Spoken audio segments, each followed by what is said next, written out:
ஆத்மா வணக்கம் ஐயா. ஆத்மா வணக்கம். ஏதோ பெருசாக கவலையால் பாதிக்கப்பட்டேன், பிரச்சனையாக வந்துருச்சு, கோபம் வந்துருச்சு, ஏதோ விரக்தி ஆகிட்டேன் எல்லாம் சொன்னீங்களே, அது என்ன விஷயம்? என்ன தெரியுமாங்க ஐயா, நான் உங்களோட வந்து இந்த ஒரு 9 மாதம் சவுண்டாக பேசுங்க. உங்களோட இந்த 9 மாதம் வந்து ஆத்ம ஞானத்தை சேவைகள்லையும் ஆத்ம ஞானத்தை பற்றி நிறைய தெரிஞ்சுக்கிட்டே வரேன் இல்லைங்களா. நான் ஒரு எனக்குள்ளே இருக்கிற ஆத்மா தான் இறைவன்றதை வந்து புரிஞ்சுக்கிட்டோம். சமீபத்தில் ஒரு குடும்பத்தில் ஒரு சூழ்நிலைகள் வரும்போது மறுபடியும் கவலையே இல்லை அப்படின்ற ஒரு நிலையை நான் உணர, அதை எனக்கு வர கவலைகளை வெளியில் வச்சு பார்த்து இது வந்து அதுக்குள்ளே ஏன் இந்த பிரச்சனை நம்மக்கிட்ட வருது, இந்த பிரச்சனையோட சொல்யூஷன் என்ன, அந்த சொல்யூஷன் அப்போ சரி பண்ணிவிட்டு மூல காரணத்தை சரி பண்ணிவிட்டு அதை தூக்கி அப்பால் வச்சுட்டு அடுத்த வேலையை நான் இயல்பு வாழ்க்கையில் ஈடுபட்டுட்டு இருந்தேன்.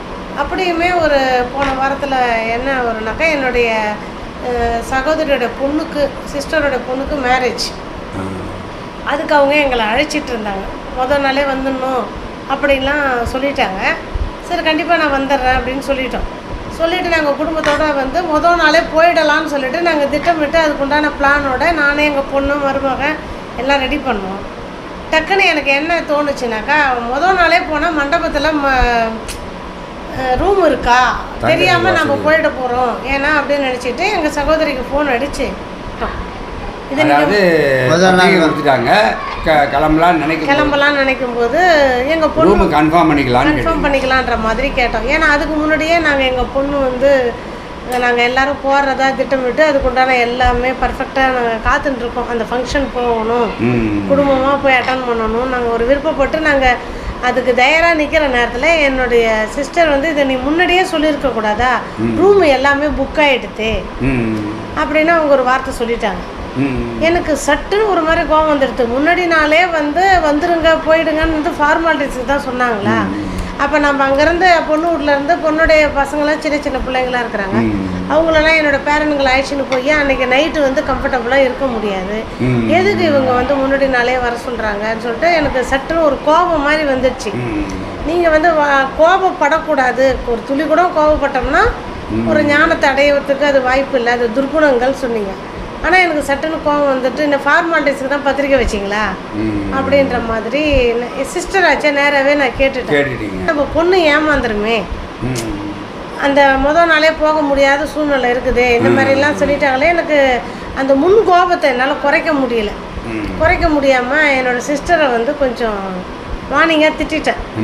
இந்த மாதிரி எதுக்கு வந்து பத்திரிக்கை வைக்கிற, சும்மா ஃபார்மாலிட்டிஸ்க்கு வைக்க தேவையில்ல, அது வச்சுட்டு எங்களை எதுக்கு முதல் நாளே வர சொல்கிறதால சும்மா செய்கிறியா அப்படின்னு சொல்லிட்டு நான் அவங்ககிட்ட இருந்து என்ன எதிர்பார்த்தேன்னா, ரூம் முன்னாடியே புக் ஆகிடுச்சு, இருந்தாலும் நீங்கள் வா நாங்கள் பார்த்துக்குறோம் அப்படின்னு சொல்லுவாங்க அப்படின்னு நான் எதிர்பார்த்தேன். புக் ஆகிடுச்சா முன்னாடியே சொல்கிறது இல்லையா அப்படின்னு சொல்லிட்டு அவங்க அதுக்கப்புறம் கொடுக்குற ரூமு கொடுக்கல அப்படின்ற மாதிரி எதுவும் சொல்லலை. அப்போ நான் புரிஞ்சுக்கிட்டேன், குழந்தைங்களை அழைச்சிட்டு போய் முதல் நாளே நம்ம அங்கே கஷ்டப்பட்டுறக்கூடாது. அப்புறம் கொஞ்சம் நேரம் சென்று வீட்லேயும் சொல்லிட்டேன், இந்த மாதிரிமா அங்கே நம்ம முதல் நாளே அந்த கல்யாணத்துக்கு போக முடியாது, இருந்தாலும் எனக்கு மனசில் வந்து ஒரு சின்ன கோபம் என்னன்னாக்கா, நம்ம பொண்ணு வந்து ரொம்ப நாள் கழிச்சு அந்த ஃபங்க்ஷனுக்கு போகிறதுக்குலாம் திட்டம் ஒரு ஃபேமிலியாக போகலான்னு நினச்சோமே, நமக்கு இந்த மாதிரி ஒரு இம்பார்ட்டன்ட் கொடுக்கலையா அவங்க அப்படின்னும் போது அவங்களே 2 வார்த்தை திட்டேன். அப்படி சகஜமாக திட்டுற மாதிரி அவங்க எனக்கு உரிமையாக உள்ள சிஸ்டர்னால திட்டேன். அவங்களே எதுவுமே சொல்லாத ஃபோனை வச்சுட்டாங்க, அவங்க கல்யாண வேலையில் ஈடுபடுறதுனால. அது இல்லாமல் உங்கள் பேரண்ட் முதற்கொண்டு உங்கள் பொண்ணு முதற்கொண்டு ரொம்ப ஆவலாக இருந்ததுனால கோவம் அதிகமாகிடுச்சு. சரி, இந்த மாதிரி ஒரு நிகழ்வில் எனக்கு ஒரு 5 மாதம் வந்து ஆத்ம நிலையை உணர்ந்து இது சம்மந்தமாகவே வாழ்க்கையை வந்து திசை திருப்பி உள்ளே இருக்கிற ஆன்மா தான் இறைவன்றதை ஃபாலோ பண்ணி சேவையிலையும் இறங்கியிருக்கிறேன். எனக்கு உடனேவே ஃபேமிலி லைஃப்பில் இந்த மனசு மாறுது இல்லையா. அப்போ ஆர்டினரி மனிதன் மாதிரி தானே நான் நடந்துக்கிட்டேன். அப்போ அந்த மாதிரி ஒரு இது வந்து பையா ஒரு தடவை கேட்டிருந்தாங்க இல்லைங்களா, நம்ம வந்து சும்மா வாழறோமா, ஆத்மாவே பற்றி பேசுகிறோம், ஆனால் ஆத்மா அது சம்மந்தமாகவே வாழற மாதிரி தோணலைன்னும் போது நான் டக்குன்னு நான் நினைக்கிறேன், ஆமாம் ஒரு 2 நாள் முன்னாடி நமக்கும் இப்படிப்பட்ட ஒரு வாழ்க்கை, அப்போது கரெக்டு தானே, நம்ம கொஞ்ச நாளாக வந்து எல்லாருக்கும் நல்லதை போதிக்கிறேன், நாமளே திரும்பி வந்து. ஆனால் அடுத்த ஒரு 2 மணி நேரத்தில் நான் உணர்ந்துட்டேன். உணர்ந்தது இல்லாமல் நடுவில் வந்து நீங்கள் அந்த சுரேஷோட பொண்ணுக்கு நீங்கள் இது நடத்துனீங்க இல்லைங்களா, அப்போ வந்து ஒரு சின்ன பொண்ணு உடனே அடுத்த நிமிஷமே அந்த பொண்ணு வந்து அதாவது சுரேஷோடைய பொண்ணு ஒரு 9வது படிக்கிற பொண்ணு என்னமோ கவலை இல்லை அப்படின்ற ஒரு கவலைப்படுவது வெளியில் வச்சு பார்க்கணும் போது அப்போ தான் எனக்கு டக்குன்னு என் மைண்டில் பட்டுது. நம்ம வந்து ஆமாம் இந்த இடத்துல நம்ம ஏன் கவலைப்பட்டோம், கஷ்டப்பட்டுட்டோம்.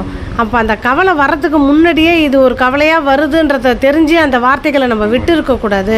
அவங்க சொல்லியிருந்தா கூட அதை வெளியில் வச்சு பார்த்துருக்கணும். அவங்களோட தன்மை அவங்க வந்து ஒரு அனித்தியமாக பேசுகிறாங்கன்றத எனக்கு டக்குன்னு தெரிஞ்சிருக்கணும். நாமளும் ஒரு அனித்தியமாக ஆயிட்டோம் அந்த இடத்துல. அப்போ இந்த மாதிரி இப்போ அப்படின்ற மாதிரி எனக்கு என் மைண்டில் பட்டுது. அப்போ வந்து நீங்கள் கோபமாக பேசிட்டேன் அனித்தியமாக. ஓகே ஒரு 2 hours கழிச்சு மறுபடியும் அவங்கள கூப்பிட்டு இந்த மாதிரி நான் பேசுனது தப்புன்னு நீங்கள் சொன்னீங்களா? பேசலை. சாரி இல்லை, கோவத்தில் இல்லை. நான் என்ன பண்ணிட்டேன்னா, சரி எந்த ஒரு விஷயமும் ஏதோ ஒரு நல்லதுக்கு நடந்துக்குது, ஆனால் நம்ம இப்போ அதை புரிஞ்சிக்கிற தன்மையாவது 2 மணி நேரம் கழிச்சு நமக்கு கிடைச்சிடுது. சரி எதுவாக இருந்தாலும் நம்ம காலையில் கல்யாணத்துக்கு அவங்க இப்போ ரூம் இல்லை, அப்படி எல்லாமே கம்ஃபர்டபுளாக தெரியும் போது நம்ம ஏன் நைட்டு போய் கஷ்டப்படுறோம். நம்ம வீட்டிலே நைட்டு எல்லாருமே ஸ்டே பண்ணிட்டு விடிய காலையில் கல்யாணத்துக்கு போகலாம். அப்போ வந்து இது சரி பண்ணிக்கலாம். ஏன் நம்ம அவங்க இல்லைன்னு சொன்னதுமே நம்ம சரி பண்ணியிருந்துருக்கலாம். நம்ம 2 வார்த்தையை விட்டுருக்கக்கூடாது. அப்போ அந்த இடத்துல கோவப்பட்டுருக்கூடாது. இந்த விஷயமே 2 மணி நேரம் கழிச்சு தான், இத்தனை நாள் ஆத்ம ஞானம் எடுத்து கூட நமக்கு வந்து அனித்தியத்தில் போயிட்டு தான் நம்ம கண்டுபிடிக்கிறோம். அப்போது ஏன் இப்போ எனக்கே இத்தனை மாதம் இதை உங்கள் கூடவே ட்ராவல் பண்ண எனக்கே வந்து இந்த அனித்தியமாக மனசு மாறுது. இப்போ என்னோடய ஃபேமிலியில் என் பொண்ணு மருமகன்லாம் எடுத்துக்கும் போது அவங்க அனித்தியமாகவே வாழ்ந்துட்டுருக்குறாங்க. அப்போ ஒரு சாதாரண மனிதன் வந்து ஒரு ஆத்ம ஞானம் அடைஞ்சு அதுவாகவே வாழறதுன்றது எவ்வளோ பெரிய விஷயன்றதை நான் உணர்ந்ததை உங்ககிட்ட ஷேர் பண்ணுறாங்க ஐயா. அது எப்படி அதை குறைச்சிக்கணுன்றதுக்கு தான் கேட்குறேன். வரவே கூடாது, அதை குறைச்சிக்கணும். அந்த கவலையே வெளியில் வச்சு. ஆனால் ஒரு விஷயம் புரிஞ்சுக்கிட்டேன் ஐயா, நிறைய நம்ம பேசும்போதெல்லாம் அடிக்கடி சொல்லுவார், இந்த எனக்கு சொன்னதை நான் உங்ககிட்ட சொல்கிறேன். ஏன்னா இது ஒரு கலந்துரையாடல். ஆமாம் நீங்களும் உங்களை நான் உங்களுடைய பேசுவதோடும் இப்போ இருக்கிற சத்தியமூர்த்தியோடும் ஒரு 4 நாளைக்கு முன்னாடி நீங்கள் இதில் நாகர்கோயிலில் போய் பார்த்த சத்தியமூர்த்திக்கும் உங்களுக்கு வித்தியாசம் தெரிஞ்சு. கண்டிப்பாக. ஏன்னா இப்போ வந்து நம்ம சாதாரண நிலைமையில் இருக்கும் பொழுது நம்ம பேசுவது, நம்ம செய்வது, செயல் எல்லாம் அடுத்தவர்கள் நம்மை யாரும் எதுவும் ஒரு தப்பாக நினைக்கக்கூடாது அப்படிங்கிற ஒரு கான்ஷியஸ்னஸ் உங்கள்கிட்ட நிறையா இருக்குது. அப்போ என்ன ஆகும், நம்ம பேசுகிறதெல்லாம் கொஞ்சம் ஜாக்கிரதையாகவே பேசுவோம், அந்த மாதிரி பண்ணுவோம். ஆனால் இந்த மாதிரி சிச்சுவேஷன் எப்போவுமே இருக்காது. ஏன்னால் என்னுடைய சுபாவம் டக்குன்னு கோபம் வரக்கூடிய சுபாவம். அப்போ இப்போ கோபம் வரும்பொழுது நான் என்னையே மறந்துடுறேன். நார்மலாகவே ஒரு கோபக்கார மனுஷன் அவ்வளோதான். அதுக்கப்புறம் தான் அவன் அந்த கோபத்தை வெளியில் விட்டதுக்கப்புறம் தான் அவன் யோசனை பண்ணுவான். அப்போ இப்போ எனக்கு இந்த அடிக்கடி கோபம் வருதுங்க ஐயா, நான் என்னையா பண்ணுறதுங்கும் பொழுது ஐயா என்ன சொன்னார், ஒரு அறிவுரை சொன்னார். இப்போ நீங்கள் வந்து இன்றைக்கி பூரா நான் கோபப்படாமல் இருக்கணும் அப்படின்னு நினச்சிக்கோங்க அப்படின்னாரு. சரி, நான் கோவப்படாமல் இருக்கணும்னு நினச்சிருந்தேன். ஒரு 4 மணி நேரம் கழிச்சு என் பொண்டாட்டி வந்து, என்ன உங்களுக்காக தான் காப்பி போட்டு வச்சுருக்கேன், எனக்கு குடிங்க அப்படின்னா. நான் தான் வேண்டான்னு அப்போவே சொன்னேன்ல, புனையார் பண்ண டீ தட்டி தூக்கி எனக்கு காப்பி கொடுத்து. அப்புறம் என்ன தோணுச்சு, ஐயோ ஐயா நீ பூரா நான் கோவச்சிக்கக்கூடாதுன்னு நினச்சிட்டு இருந்தேன். இப்போ 4 மணி நேரம் கூட ஆகலை, அதுக்குள்ளேயும் கொட்டிட்டேனே, என்னடா சரி இனிமேல் இப்படி இருக்கக்கூடாது அப்படின்னு நினச்சிக்கிறேன். அப்போ ஐயா கிட்டக்க நான் இதை சொல்லும்போது ஐயா எனக்கு என்ன சொன்னார், இப்போ நீங்கள் சரிங்கய்யா, நீங்கள் கோபிச்சுக்க கூடாதுன்னு எத்தனை மணிக்கு நினச்சிங்க? அப்ராக்சிமேட்லி காத்தால் 6 மணி 8 மணிக்கு 10 மணிக்கு நினச்சிருப்பேங்கய்யா. அவங்க காப்பி எத்தனை மணிக்கு கொண்டு வந்து கொடுத்தாங்க? 2 மணிக்குங்கய்யா. 10 மணிலேருந்து 2 மணி வரல எவ்வளோ நேரம்? 5 மணி நேரம்னு வச்சுக்க. 5 மணி நேரம் 5 மணி நேரம்னு வச்சுக்கோங்க. இப்போ நீங்கள் அடிக்கடி கோவப்படுறவர் தானே நீங்கள். 1/2 மணி நேரம் 1/4 மணி நேரம் வாயை ஏதாவது திறந்தாலும் கோவம் வருது இல்லையா? இப்போ நீங்கள் 5 மணி நேரம் கழித்து தானே கோவிச்சிருக்கீங்க. அப்போ உங்களுடைய இந்த டைம் டியூரேஷன் கொஞ்சம் கொஞ்சமாக குறையுதா இல்லையா? இன்றைக்கி 5 வருஷம் சரி, நான் ஒரு நாள் கோவப்படாமல் இருக்கணும்னு நினச்சேன். இப்போ 5 மணி நேரம் கோவப்படாமல் இருந்துட்டேன். அடுத்த நாளைக்கு நான் 4 நாள் பேசாமல் இருக்கணும்னு நினைக்க ஒரு நாள் நீங்கள் பேசாமல் இருப்பீங்க, அப்படி கோவப்படாமல் இருப்பீங்க. அப்புறம் நீங்கள் ஒரு வாரம் கோவப்படாமல் இருக்கணும்னு நினைங்க, 2-3 நாள் கோவப்படாமல் இருப்பீங்க. இப்படி கொஞ்சம் கொஞ்சமாக குறைச்சிட்டு வந்தீங்கன்னாக்கா ஒரு நாள் இல்லைன்னா ஒரு நாள் கோபம் இல்லாமலே வருது. அப்போ உங்களுக்கு அந்த கோபம் இல்லாத இது எப்படி உங்களுக்கு உணர்வு தெரியும் அப்படின்னாக்கா, அவங்க பேசும்பொழுது அவங்க வார்த்தை உத்தண்டமாக வந்தால் உங்கள் வாயிலேருந்து பதிலே வராமல் இருந்ததுன்னா அது கோபம் இல்லாமல் கோபத்தை வென்று அப்படின்னு சொன்னார். இப்போ நம்ம 6 மாதமாக நான் உங்ககிட்ட ஆத்ம ஞானத்தை கற்றுக்கிட்டு இருந்திருக்கேன். அந்த 6 மாதத்துலேயே என்னால் இதை பண்ண முடியல என்னன்னாக்கா, அப்போ நம்ம கற்றுக்கிட்ட பர்சன்டேஜ் போதாதுன்னு அர்த்தம். அப்படி தான் எனக்கு படுது. அப்படி தான் படுது இல்லைங்களா? அப்போ இன்னும் கொஞ்ச நாள் பழகத்தான் இது நமக்கு புரிய வரும். அப்போ இப்போவே நமக்கு 2 மணி நேரத்தில் வந்துருச்சு. அப்போ அதுக்கப்புறம் உடனே கோவிச்சுட்டு அப்படியா சரி பரவாயில்ல 5 நிமிஷத்தில் போயிடும். அதுக்கப்புறம் அவங்க சொல்ல வரதுக்கு முன்னாடியே நம்ம ஜாக்கிரதையாக இருக்கணும். இப்படி தான் வறுமை வழிய ஐயா சொல்கிற மாதிரி ஆளாப்பத்தடன் வராது. அப்புறம் அதுக்கு பேர் ஆத்மா ஞானமே இல்லை அப்படி வந்துச்சுன்னாக்க. ஆனால் 2 நாள் சொன்ன ஒரு விஷயத்த நினச்சேங்க ஐயா. அந்த ஒரு பிரச்சனை வந்துட்டு அதையே நினச்சி அவங்க அதை சொன்னாங்க போனாங்க. இந்த மாதிரி அவங்க ரூம் கொடுக்குறேன்னு சொன்னாங்களே, ஏன் கொடுக்கல, வர சொன்னாங்களே அப்படின்ற ஒரு சூழ்நிலை. அப்படியே அதையே நினச்சி அந்த விஷயத்தையே திங்க் பண்ணுறேன். என்னுடைய எண்ணம் இது ஒரு திங்கிங்காகவே என் மனசில் இல்லை.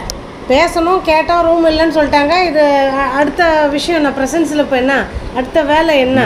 கல்யாணம் நமக்கு 10ஆம் தேதி தானே. 10ஆம் தேதி போகிற ப்ரோக்ராமுக்கு ஏன் அதை நினச்சி இப்போ கஷ்டப்படணும்? அவங்க யார்?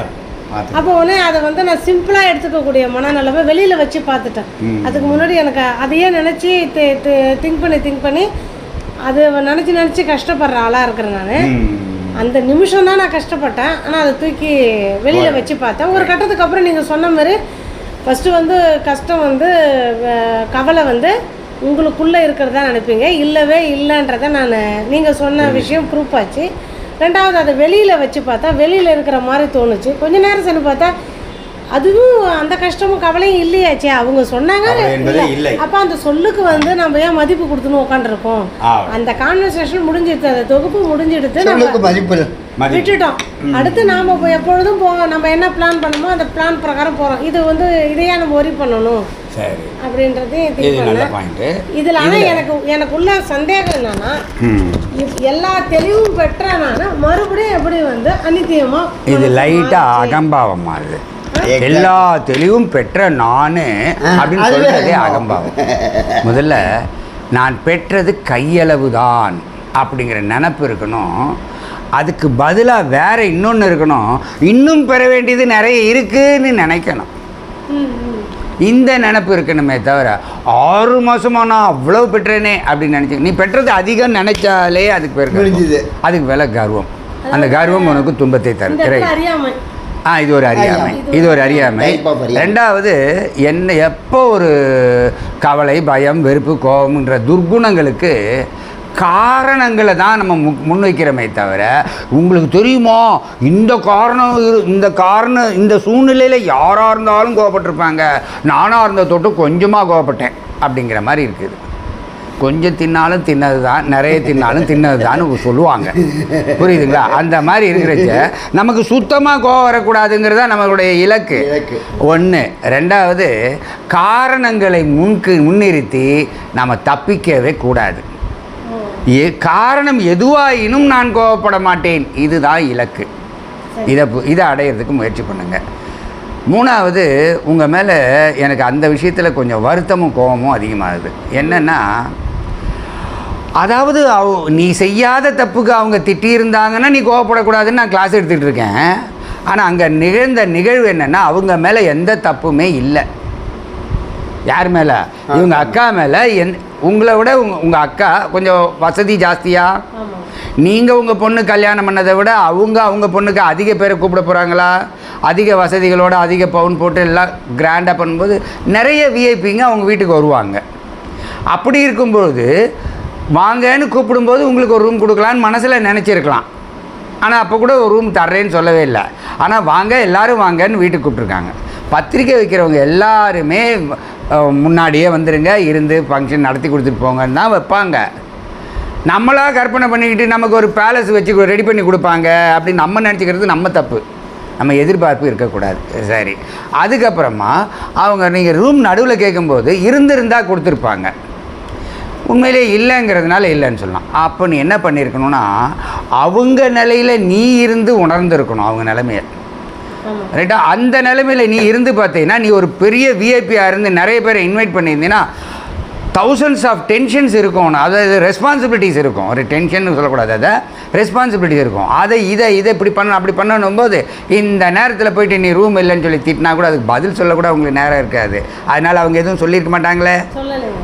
அப்படின்னா என்ன அர்த்தம்னா அவங்க உங்ககிட்ட டென்ஷன் காமிச்சா எனக்கு 10 ப்ரோக்ராம் கெட்டு போயிடுங்கிறதுனால அவங்க உஷாராக இருந்திருக்காங்க. அதனால் கம்முன்னு இருந்துட்டாங்க.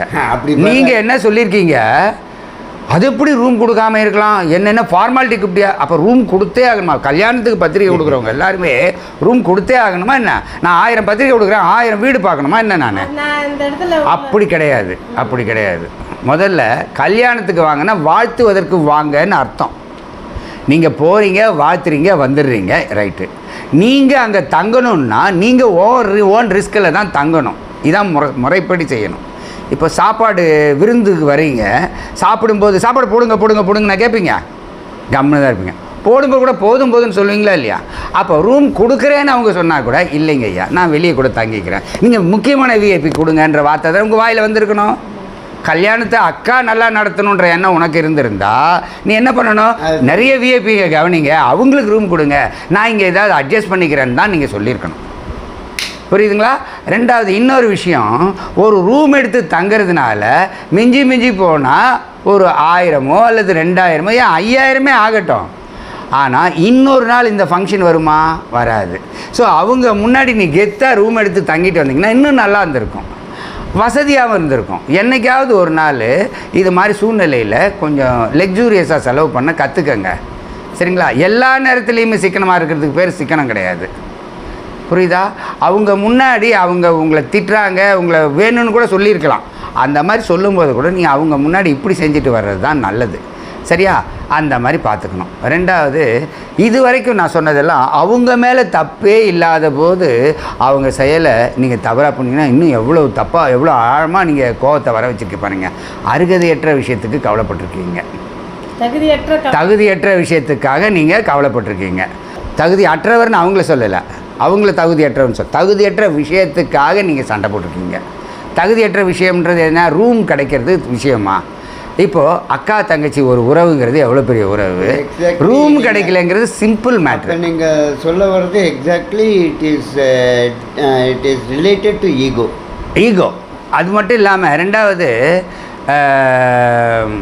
அஞ்ஞானிகளுக்கு தான் அந்த கௌரவம், அந்த அந்தஸ்து, ஈகோ எல்லாம் இருக்கும்.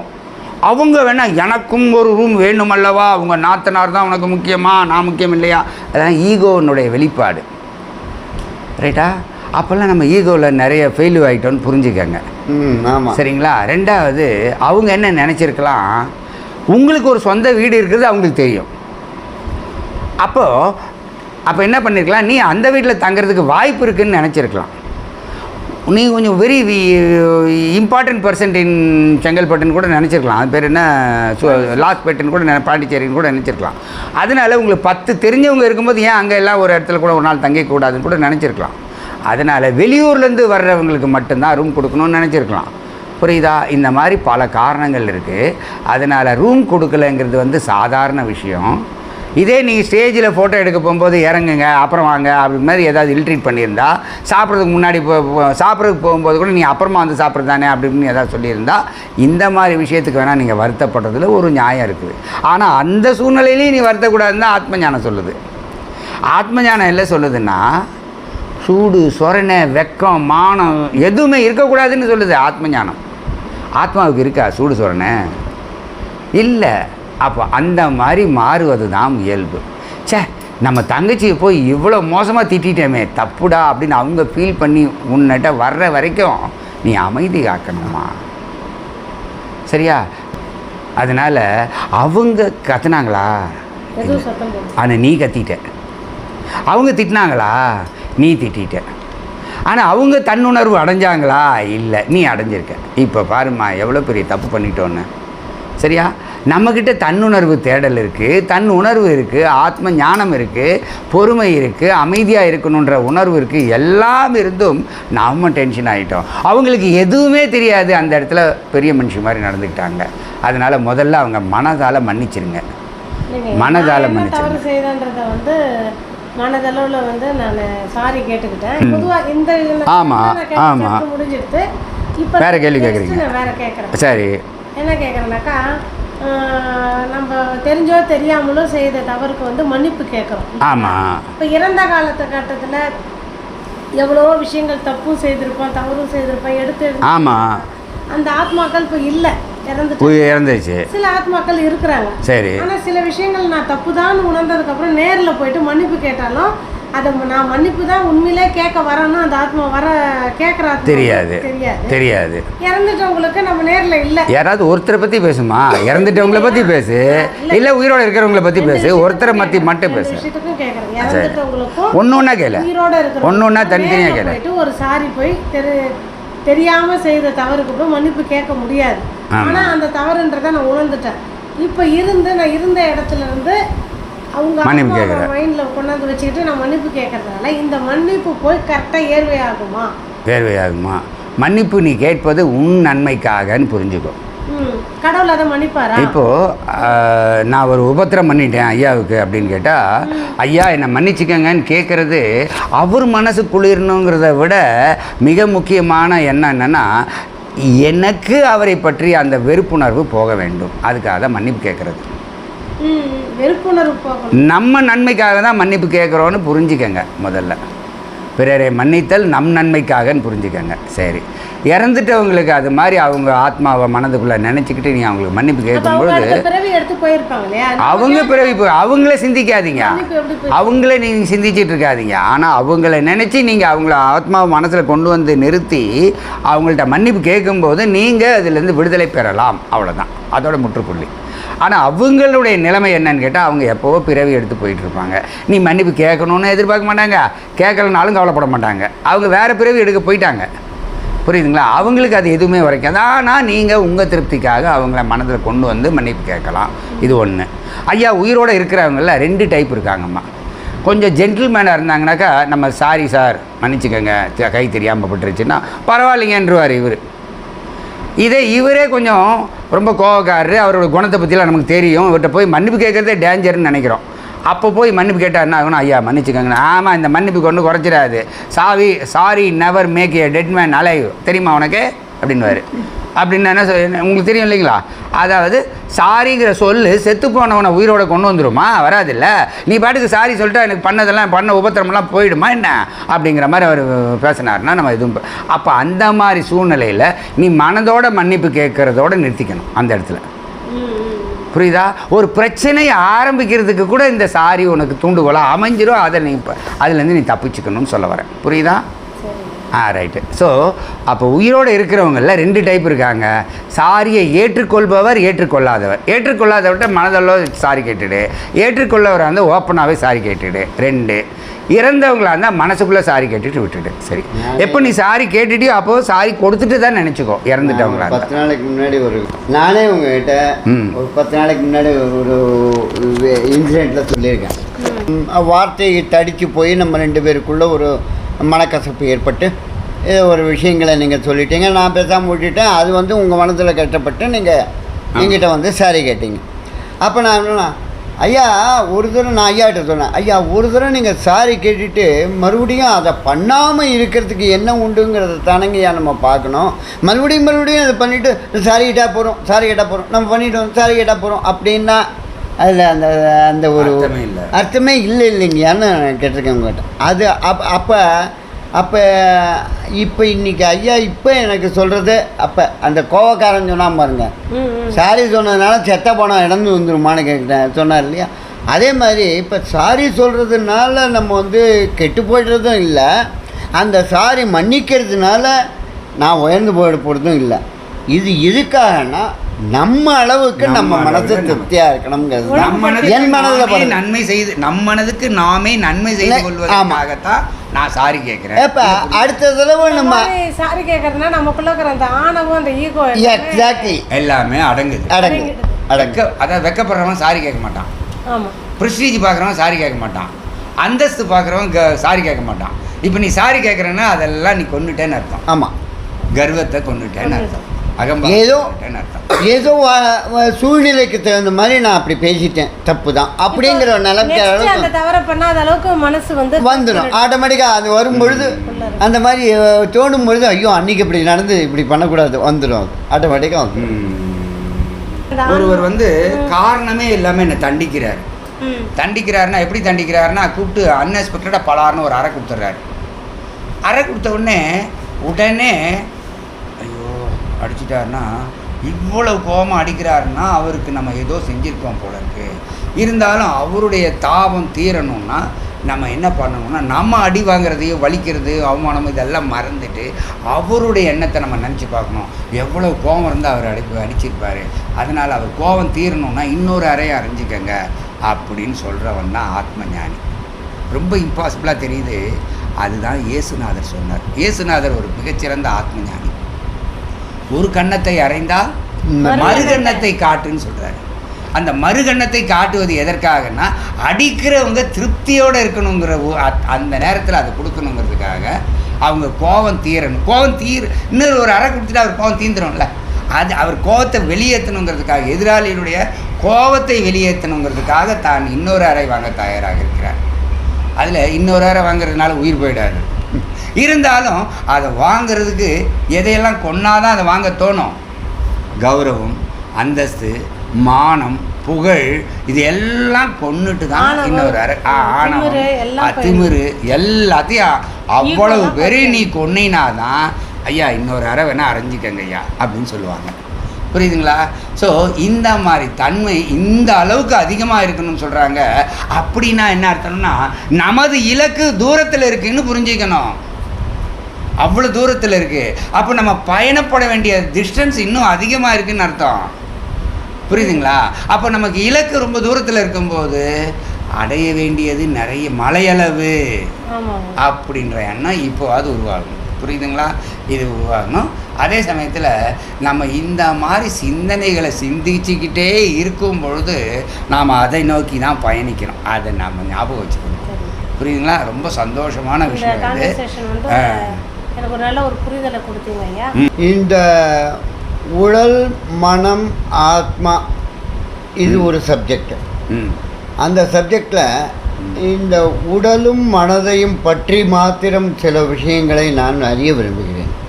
அது என்னன்னா கீதையில் சொல்லக்கூடிய 3 குணங்கள், அதாவது தமோகுணம், ரஜோகுணம், சத்வகுணம், இது 3மே இந்த உடலும் மனமும் சம்பந்தப்பட்டது தானே. இதற்கும் ஆத்மாவுக்கும் எந்த வித சம்பந்தமும் கிடையாது. ஆத்மாவுக்கு எதுக்கும் சம்பந்தம் கிடையாது. ஏன்னா அதே சமயத்தில் இதுக்கும் உடலுக்கும் எந்த சம்பந்தமும் இல்லை. ஏன்னா குணம் என்றாலே அது மனதுக்கு சம்பந்தப்பட்டது தான். குணம் என்றாலே மனதுக்கு இருக்கும் குணம் அப்படின்னு தான் சொல்லுவாங்க. உடலுக்கு ஒரு குணமும் கிடையாது. அது என்ன செய்யும்? அது ஒரு கருவி. ஒரு தலையாட்டி பொம்மைக்கு சாவி கொடுத்தோம்னா அது தலையாட்டி சொன்னாதான் அது கேட்கும். அது நின்றுச்சுன்னா அது நின்றுடும். கீ முடுக்கினது நின்று போச்சுன்னா அது மாதிரி கட்டளை வர வர உடம்பு செயல்படும். கட்டளை அங்கே நின்று போச்சுன்னா இதுவும் நின்றுடும். அவ்வளோதான். அப்போது இது ஒரு ஜட பொருள் என்பதை ஞாபகம் வச்சுக்கிட்டே இருங்க உடல். ஆனால் மனது அப்படி கிடையாது. மனது சிந்திக்கும் திறன் கொண்டது. சிந்திக்கும் திறன் கொண்டது உடலை ஆட்டுவிக்கிறது. இங்கே தான் நீங்கள் பேசக்கூடாது.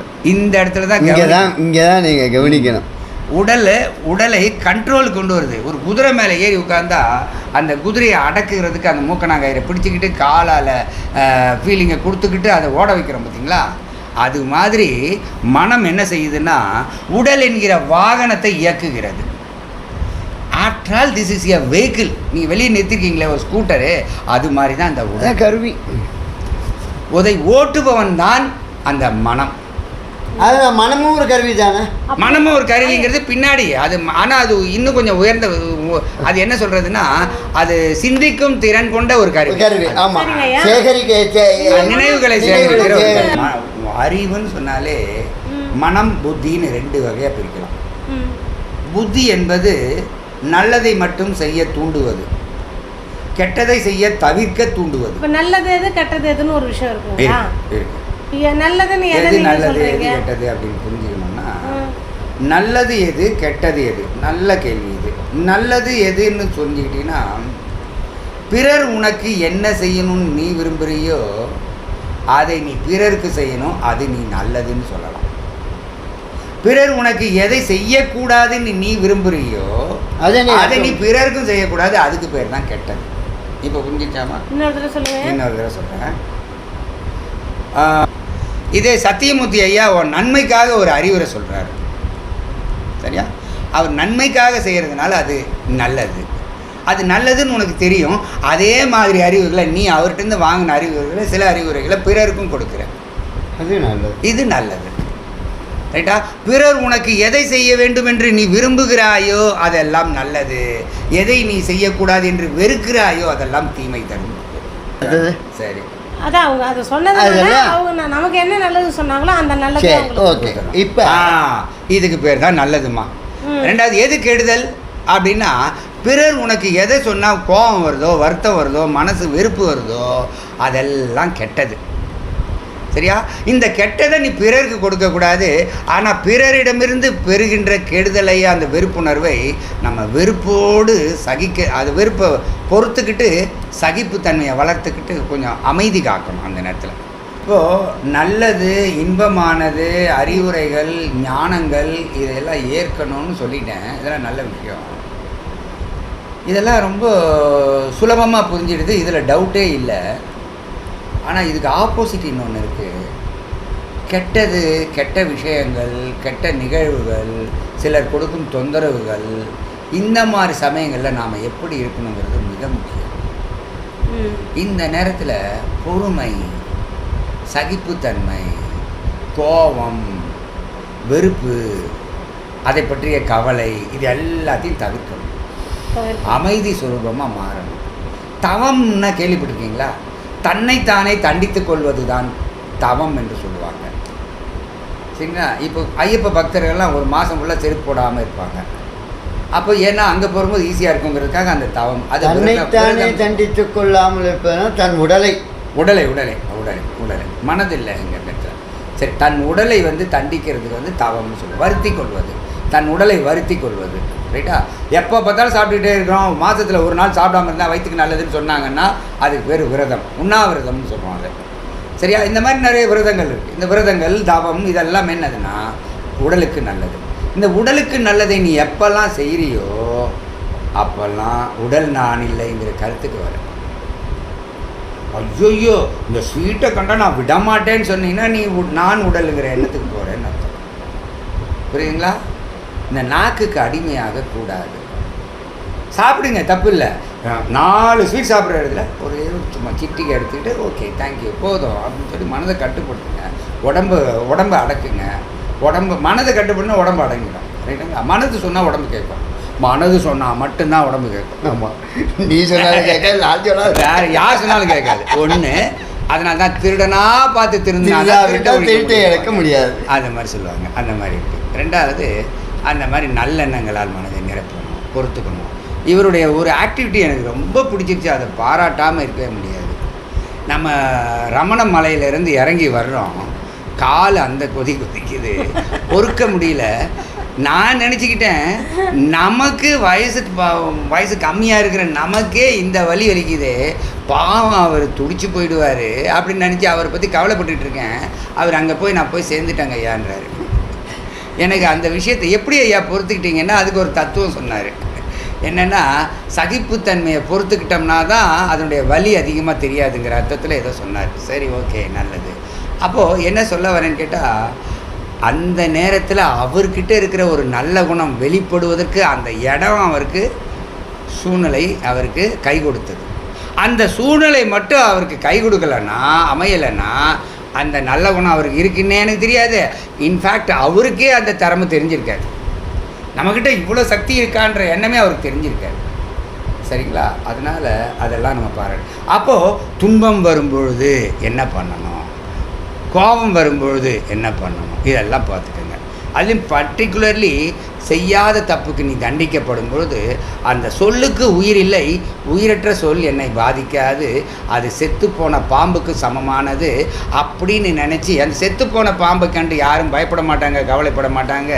எனவே அந்த சொல்லுங்கிற சப்த ஒலிக்கு என்னை துன்புறுத்தும் அளவுக்கு அதுக்கு சக்தி இல்லை என்று நாம் நினைக்க வேண்டும். சரிங்களா? இந்த மாதிரி தான் சொல்லணும். அந்த இடத்துல உங்கள் அக்கா விஷயத்தில் கூட நீ என்ன சொல்லலாம், ரூமெல்லாம் புக் ஆகிடுச்சு அப்படிங்கிற சொல்லு உன்னை இவ்வளோ பெரிய கோவத்தை கொடுத்துருக்கவே கூடாது. சரியா?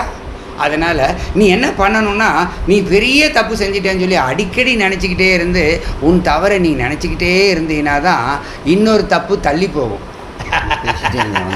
இன்னொரு தப்பு இல்லாமலாம் இருக்காது, ஆனால் இன்னொரு தப்பு நடக்க தான் போகுது, இன்னொரு தடவை கோவப்படத்தான் போகிறீங்க. ஆனால் அந்த கோவம் கொஞ்சம் தள்ளி போகும். இப்போ ஒரு அவேர்னஸ் எனக்கு கிடச்சிருக்கு. இது இல்லைன்னா நீ நாளைக்கே வேறு விஷயத்துக்கு கோவப்படுவேன், வேறு விஷயத்துக்கு இதுக்கே.